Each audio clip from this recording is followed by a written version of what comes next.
마지막 집회 30분짜리 두 타임 나누겠습니다. 어제 그 구속사를 이제 같이 말씀을 나누면서 아브라함의 존귀를 얘기했어요. 스룹이 나홀을 낳고 나홀이 데라를 낳고 데라가 아브라함과 나홀과 하란을 70세에 낳았다 이렇게 됐는데, 실제 데라가 아브라함을 70세에 낳은 게 아니고 아브라함은 130세에 낳았다는 것이 이제 성경 뒤의 기록을 통해서 알 수 있습니다. 그것은 하란에서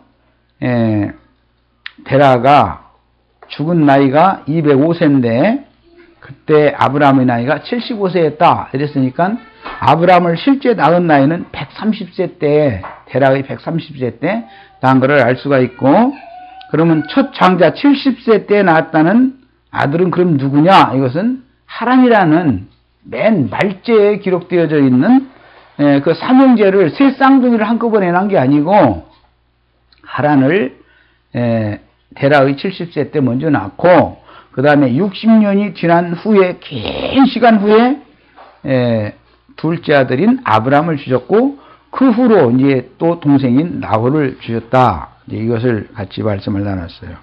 그런데 70세 때 낳은 육적 장자가 하란이었고, 아브라함 동생 나홀은 데라가 아브라함을 낳은 130세 때 이후에 당연히 나홀을 낳았죠. 그런데 나홀은 나홀 성의 이제 후계자가 되니까 그 나홀은 나홀 성의 성주가 되었고, 그 다음에 그의 후계자가 부두엘이었습니다. 부두엘은 라반이라는 후계자를 이제 낳습니다. 그 다음에 라반은만 낳은 게 아니라 리브가라고 하는 라반의 여동생을 낳게 됐죠. 리브가는 이삭의 배필이 되는 거예요. 이삭과 리브가 사이에서 에서와 야곱이 낳아졌는데, 에서는 가나안 여자 둘을 처음에 취했고 나중에는 아브라함의 첩의 딸을 또 취해서 이제 여자를 셋을 취해서 12방백을 이렇게 퍼뜨리게 됩니다. 이스마엘은. 에서는, 그리고 이제 그 이제 육적 계부죠. 그리고 에서의 동생인 야곱은 아버지와 어머니의 그 권을, 명령을 따라서 나홀 성으로 가서 라반의 두 딸인 레아와 라헬을 아내로 취하게 됩니다. 그 레아와 라헬을 아내로 취할 뿐 아니라 레아의 몸종, 라헬의 몸종을 취해서 네 아내를 통해서 12아들과 한 딸을 낳게 되죠. 야곱의 한 딸은 누구죠? 이름이? 예? 디나예요. 예. 세겜성에서 강간당했던 사건이 있었었죠. 예. 그래서 이제 야곱을 통해서 12방백이 이스라엘 12지파로 이렇게 흘러가게 됩니다. 예. 그런데 이스라엘에서 이제 역사상에 하나님을 표현을 할 때 부활이요 생명이신 하나님이다라는 걸 표현할 때는 늘 아브라함의 하나님, 이삭의 하나님, 야곱의 하나님 이렇게 표현을 해요. 구약성경에는 그 말은 기독교계가 말하는 삼일체 하나님이라는 말이 아니고 하나님은 부활이요 생명이다라는 것을 말하고자 하는 거예요. 그래서 부활이신, 이게 지금 안 되고 있어요? 이걸 안 켜서 그래. 이게 꺼졌는데? 이걸 갑자기. 배터리를, 안 꽂고요. 그래서, 그거만 꽂으시면. 새로 꽂으시면 되죠. 그걸 안 꽂고. 그러고, 안 나오면 이 파워를 다시 눌러야지, 이제. 다음에 나오시라고 보이는데 다시 시작했어요. 자, 산란하게 해서, 그런데, 자, 더 이어서 하겠습니다. 저기 컴퓨터는 지금 되고 있는 중에. 자, 그러면, 아브라함의 하나님, 이삭의 하나님, 야곱의 하나님이다라는 말은 삼일체 하나님이다 그런 개념이 아니고, 아브라함에게 믿음의 말씀을 주셔서 말씀의 인도를 따라서 하나님 자신께로 이끌어 가신 하나님이다. 그런 말이에요. 아브라함의 하나님. 예, 유대인들은 신앙세계에서 영적인 조상을 말할 때는 반드시 아브라함을 아버지라고 부릅니다. 유대인들은 아브라함이 아버지예요. 그래서 아버지 아브라함이요. 늘 이렇게 불러요. 그들은. 그리고 근동 사람들은 이스마엘의 하나님을 믿기 때문에 이스마엘을 자기네들이 이제 이스마엘의 하나님을 맹세 같은 걸 때 보면 이스마엘의 하나님이라고 그러죠. 그런데 저기 라반이 야곱과 헤어지면서 자기네들이 하나님으로 맹세를 할 때 보면 야곱은 그 아비 이삭의 하나님과 그 조부 아브라함의 하나님의 이름으로 맹세를 했고 라반은 나홀의 하나님의 이름을 거기다 넣는단 말이에요. 아브라함의 하나님은 같은데 나홀의 하나님을 거기다 넣는단 말이에요. 그러니까 실제로는 섬기는 신이 다르다라는 말이에요. 계보가 다르다라는 걸 반증하는 말이죠. 이 말은 근원이 아브라함으로 똑같을지라도 신앙의 계보에 실제로 가서는 두 계보로 나눠진다 그 말이에요. 똑같이 아브라함의 하나님은 같은데 야곱은 이삭의 하나님으로 흘러가고 라반은 나홀의 하나님으로 흘러가니까 계보가 딱 나눠지잖아요. 아버지는 같은데 계보는 나눠진단 말이에요. 이게 성경의 표상이기 때문에 기독교계에서도 똑같이 하늘에 계신 아버지 하나님이여 아버지여 하고 불러도 나홀의 하나님을 찾는지 이삭의 하나님을 찾는지는 구분이 된다. 이삭은 예수님을 상징하는 거예요. 이삭은 아브라함의 아들 이삭은 이제 이것은 노선이 신앙이라는 건 반드시 노선이 갈라진다는 걸 아셔야 돼요. 한 하나님이지만 이름은 꼭 하나님 아버지 이름은 같이 부르지만 시작은 같은 것 같은데 실제 신앙의 노선에서는 사실은 갈라지는 것이란 말이에요. 이걸 보여주는 거예요. 그 다음에 아브라함의 근원이고 그 다음에 아브라함의 아들 이삭이 대를 잇는데 아브라함이 살았을 때는 아브라함과 함께 하시던 하나님이란 말이에요. 아브라함은 죽었을지라도 그 신앙 유산은 이삭이 상속을 했기 때문에 그 다음에는 부활이요 생명이신 하나님이니까 당연히 이삭과 함께 살아계신다. 사람은 한 세대는 오고 한 세대는 가지만 하나님도 같이 죽고 같이 살고 이런 일을 반복하는 건 아니다. 생존 세계에 하나님은 죽음이 없다 이거예요.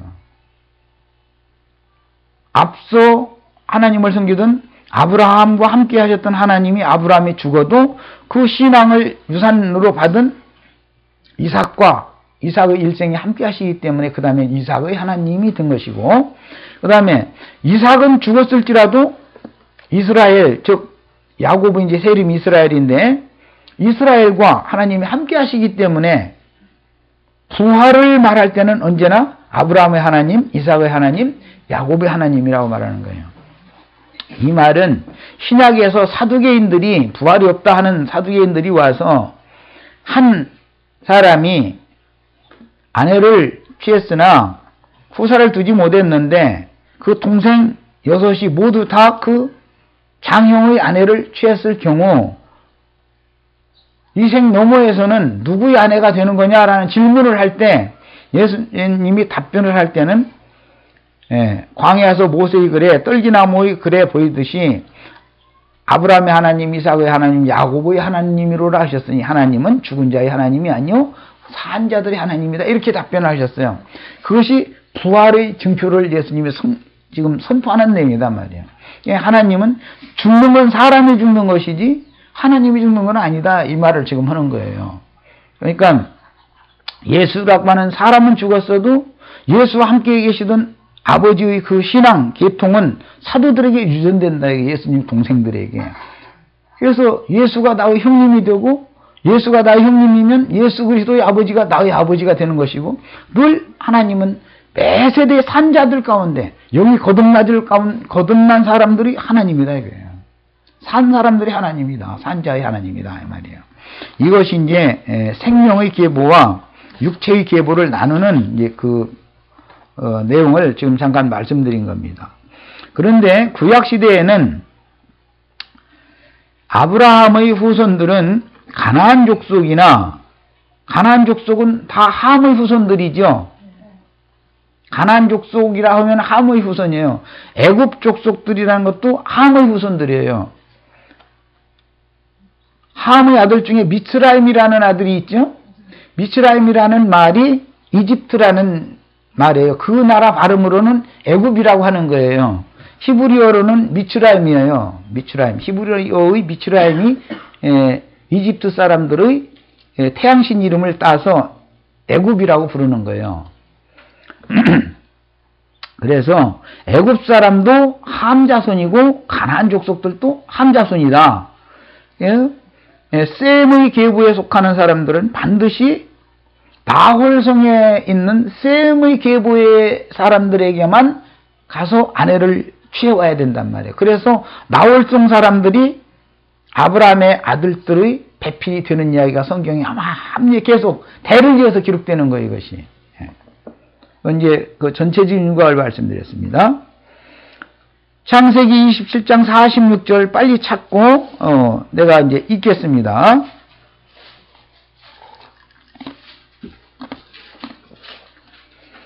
리브가가 이삭에게 이르되 내가 햇사람의 딸들을 인하여, 이 햇사람은 가나안 족속이죠. 7족속 중에 한 족속이죠. 이것은 그 원조는 함이단 말이에요. 노아의 세 아들 중에 함을 말해요. 왜 그러면 함 족속의 딸들은 하나님의 아들, 즉 구속의 옷을 입혀주신 하나님의 아들이 자격이 없지만 하나님의 아들로 입적되어진 사람들의 아내가 될 수 없는가?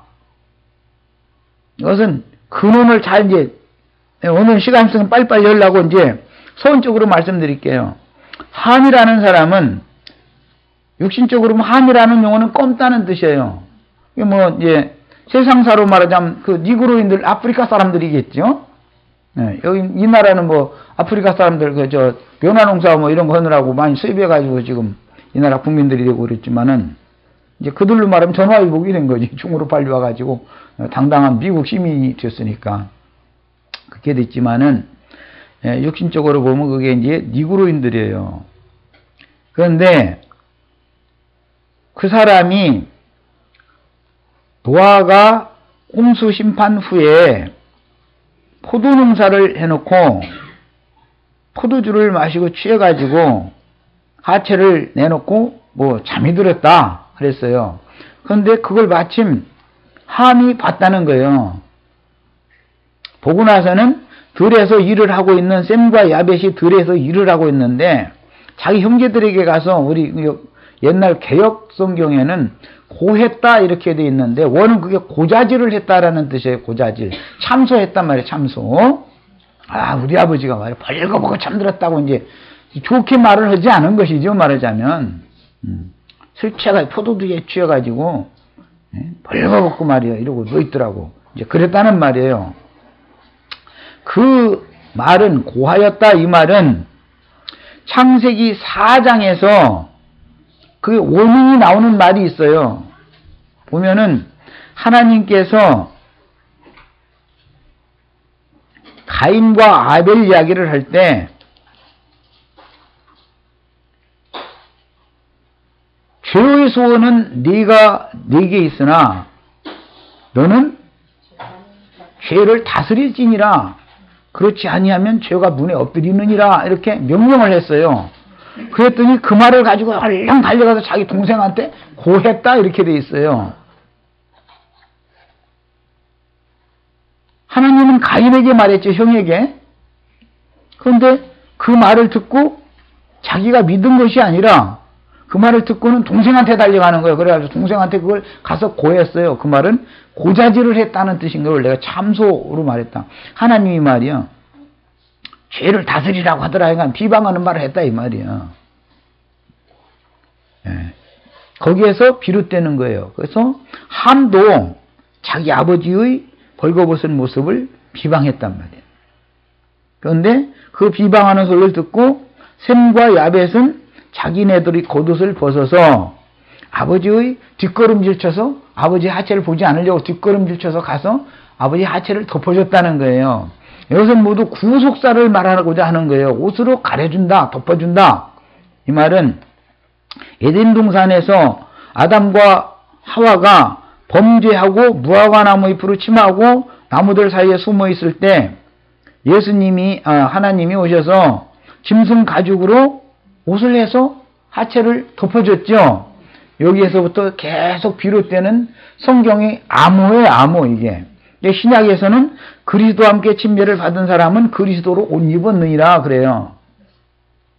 야, 우리 육신의 몸이라는 것은 하나님 앞에 우리가 뭐 더위 추위도 피할 겸해서 이제 네모로 벌거벗으면 보기가 흉하니까 이렇게 치장을 해서 이제 옷을 지어서 입는데 이것은 하나의 상징이고, 육신은 영혼의 옷이다 이거예요. 덮개다 이거예요. 그런데 육신은 하나님 앞에 어떤 경우도 의롭다함을 받을 수 없단 말이에요. 아무리 육신이 아름다워도. 그러면 뭐가 필요하냐? 덮어주심이 필요하다 이거예요. 육체라는 것은. 죄의 육신은.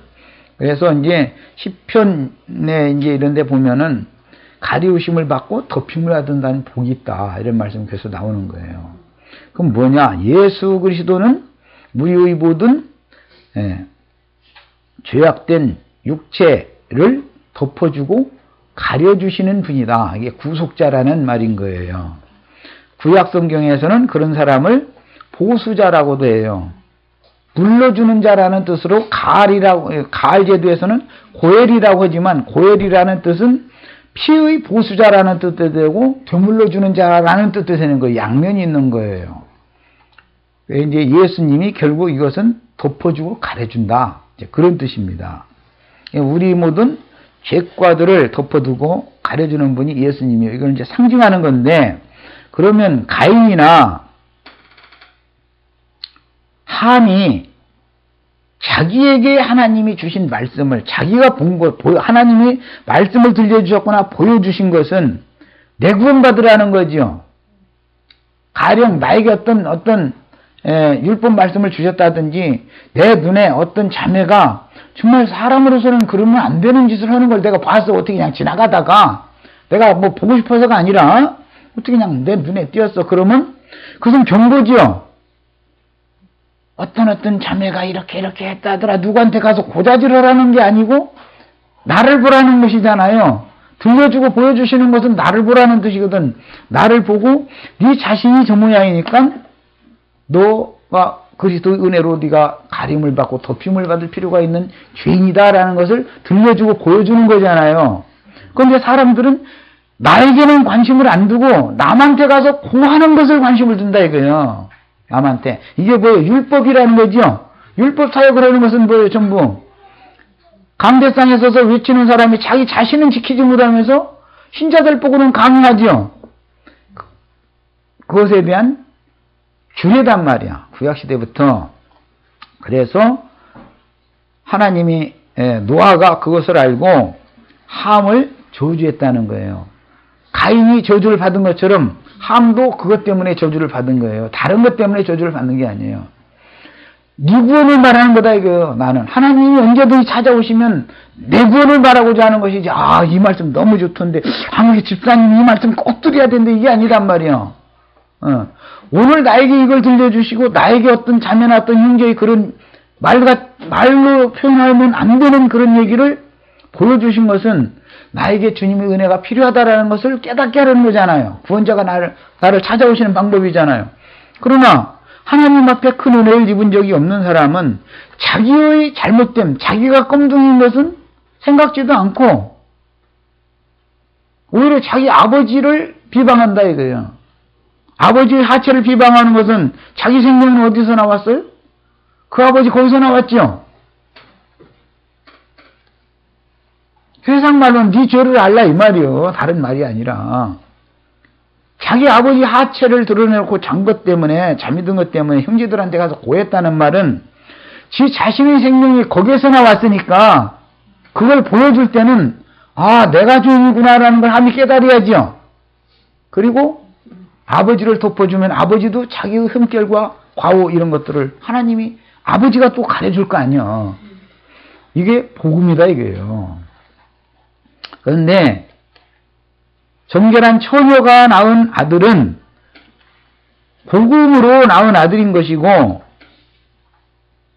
음녀가 낳은 아들은 계보가, 신앙의 계보가 두 계보가 있는데, 부정한 음녀가 낳은 아들은 자기에게 들려주시고 보여주신 것을 남한테 고하는 자들이 계보다 이 말이에요. 나에게 뭘 들려주시고 뭔가를 보여주시면 나의 구원을 삼는 사람의 계보가 있단 말이야. 이게 나홀성 여자라 이렇게 상징이 됐어요. 세리와 창기와 모든 죄인들을 상징하는 거예요. 나홀성 여자들은. 그래서 세리와 창기와 모든 죄인들은 자신이 흠결이 많기 때문에 남의 어떠함에 대해서 보여주면 경각심을 갖는다 이거예요. 주님이 내 눈에 이런 것을 보여주실 때는 내가 어떠한 사람이라는 것을 다른 사람한테 이런 걸 너무 많이 노출하고 그걸 무감각하게 살고 이런 거에 대해서 지금 경고를 보여주시구나. 그리고 내가 그 사람을 가려주고 덮어주면 하나님이 나를 가려주고 덮어준다 이거예요. 그러나 내가 그 사람에 대해서 비방하고 남한테 가서 소문을 내고 이렇게 하면은 하나님이 나를 벌거벗겨버린다 이 말이에요. 하나님 앞에는 벌거벗김을 당하면 영원한 심판에 들어가는 거지요. 하나님이 나를 벌거벗겨놔버리면은 뭐가 드러날 것 같아요? 인간의 육신을 하나님이 취하여 가고 영혼을 재판대에 세우면 사람 육체 속에는 창자와 똥덩어리밖에 들어있는 게 없다 이거예요. 지 속에 뭐 깨끗한 게 들어있는 줄 알고 남 얘기할 수가 없다라는 걸 보여주는 거잖아요. 그 육체를 반드시 하나님이 육체라는 건 이럴 수밖에 없다 이거다라는 걸 들려주시고 보여주신다라는 것이 이게 얼마나 중요한지를 아셔야 되겠어요. 구속사에서는 이게 제일 중요한 거예요. 하나님이 값을 주고 샀다. 라는 말은 누구를 사느냐 말이에요. 누구를. 세리와 창기와 모든 죄인들을 사러 오신 것이지 의인을 사러 온 게 아니다 이랬어요. 이게 나홀성 사람들로 상징이 됐다. 함 족속들은 그래서 아브라함, 이삭, 야곱 계열에 속한 사람들이 아내가 되어져서 그들의 씨를 생산해서 하나님의 나라를 상속하는 후사로 삼을 수가 없다라는 것을 암시를 이렇게 해놓는 거예요. 이게 구속사라는 거예요. 자, 창세기 27장 46절 이제 읽어나갑니다. 리브가가 이삭에게 이르되 내가 햇사람의 딸들을 인하여 나의 생명을 희로하거늘 야곱이 만일 이 땅의 딸들 곧 그들과 같은 햇사람의 딸들 중에서 아내를 취하면 나의 생명이 내게 무슨 재미가 있으리까. 예. 리브가와 이삭이 부부인데 리브가는 자기 맏아들이 이 가나안 여자들 햇사람의 딸들 쥐어가지고 있는 것이 마땅치 않은 거예요. 그러니까 시어머니와 며느리 사이가 지금 불화하니까 가정이 평안할 날이 없는 거죠. 남편한테 가서 막 나는 내 생명에 무슨 재미가 있으리까 이 말은 나 살 맛이 안 납니다. 오늘날 말하자면 그 말이잖아요. 며느리가 날마다 미웃게 보인 거지요 말하자면. 28장 1절 읽습니다. 이제 이삭이 야곱을 불러 그에게 축복하고 또 부탁하여 가로되 너는 가나안 사람의 딸들 중에서 아내를 취하지 말고 그랬어요. 28장 기원표성의 6절까지 읽습니다. 에서가 본즉 이삭이 야곱에게 축복하고 그를 밧다나람으로 보내요 그랬어요. 아브라함이 그 종을 밧다나람으로 보내어서 리브가를 데려오게 한 것처럼 이삭도 리브가도 이삭의 처갓 동네 리브가의 친정 동네로 야곱을 또 보내더라는 거예요. 밧다나람으로. 아람 땅이라는 거 오늘날의 아시리아 지역을 말하는 거예요. 헤르몬산 넘어 레바논 건너편 유브라데스 강과 티그리스 강 그 유역을 말하는 거예요. 세계 4대 문명의 발상지 중에 하나죠. 스메르 문명의 발상지가 그 유브라데 강, 티그리스 강 그 유역이잖아요. 나일강 유역도 4대 문명의 발상지 하나고 황하도 그렇고 인도의 겐지스 강 유역도 그렇고 이게 이제 문명의 발상지들인데 고대에는 가장 문화가 발달한 게 이 스메르 문명 이 지역이 제일 발달한 지역이었었다. 4대 문명 발상지 중에서도 이 유브라데스 강 주위가 제일 발달을 먼저 한 데였었어요. 거기 문자를 벌써 그 시대에 만들어서 썼으니까 굉장한 거죠. 다른 데는 아직 문자를 쓰지 않았거든요. 그리고 또 법을 만들어서 통치를 하고 그랬거든요. 바단 아람으로 보내어 거기서 아내를 취하게 하였고 또 그에게 축복하고 명하기를 너는 가나안 사람의 딸들 중에서 아내를 취하지 말라 하였고 그랬어요. 야, 셈 족속은 노아의 세 아들 중에 셈, 야벳, 함이 있는데 순서대로 하자면 셈, 함, 야벳 이렇게 돼 있죠. 그런데 함이 저주를 받아버렸기 때문에 딱 저 줄이 밀려나 버린단 말이야. 그래서 셈의 축복을 야곱도 같이 야벳도 같이 받게 돼 있죠. 인류사로 한다면 유럽 사람들, 이 백인들은 이게 야벳 족속이잖아. 이 근동 사람들은 셈족이고, 저기 아프리카 사람들은 함족이잖아. 이렇게 이제 크게 보자면 세 민족 있잖아. 황인종, 백인종, 흑인종 이렇게 있죠. 황인종은 셈족이단 말이에요. 그러니까 말하자면. 자, 이래요. 그래서 신앙이 실제로 황인종에게 이렇게 백인종을 통해서 빙 돌아가지고 원래는 흑인들이 이 기독교 신앙을 가졌었습니다. 니무롯 그 계열 거기서 나왔기 때문에. 신약에서도 보면 예수님 십자가 대신 짊어진 사람이 누구였죠? 구레네 사람 시몬이라고 그러죠. 그 구레넷이라는 말이 니그로 족속을 말하는 거예요. 흑인이었었어요. 초기 신앙은 흑인들이 원천이었습니다. 사도들이 복음을 전하는 걸 흑인들이 맨 먼저 받아들여요. 백인들은 잘 안 받아들여요. 백인들은.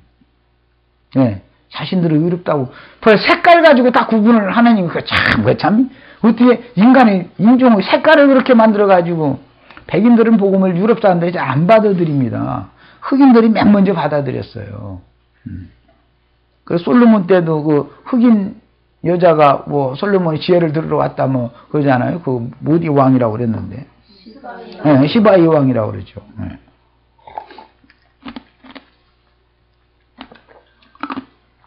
그럼에도 불구하고 하나님은 근동 지역에서 일어난 복음을 바울 사도는 셈족 계열에 있는 황인종 쪽으로 아시아 쪽으로 복음을 전하러 가려고 했었거든요. 처음에.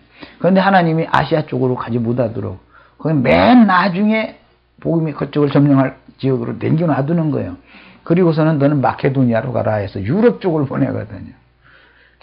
유럽에서 바울 사도는 로마를 거쳐서 에스파니아까지, 스바니아까지 내가 가기를 원한다 그랬는데 그게 오늘날로 말하자면 유럽의 저 끄트머리 쪽에 있는 스페인, 포르투갈 그런 쪽 보고 그게 에스파니아라고 그러잖아요.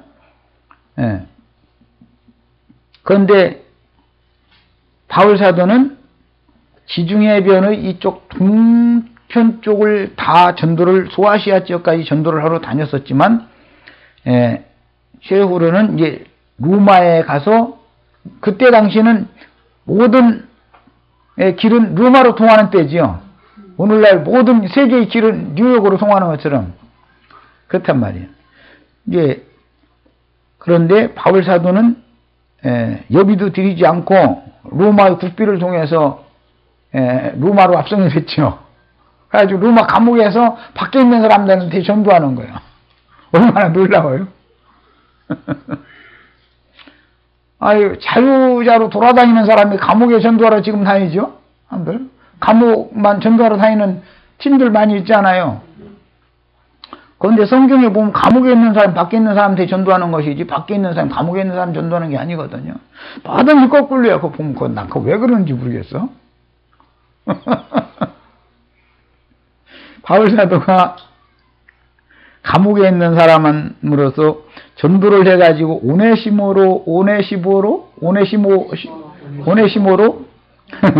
라는 사람은 그 주인 다 훔쳐가지고 도망가가지고 저 로마에 가가지고 감옥에서 밥이나 날려주고 감옥살이 하는 사람들 그 뒷수발해주고 하는 그런 일을 하다가 그 흑인이었거든요.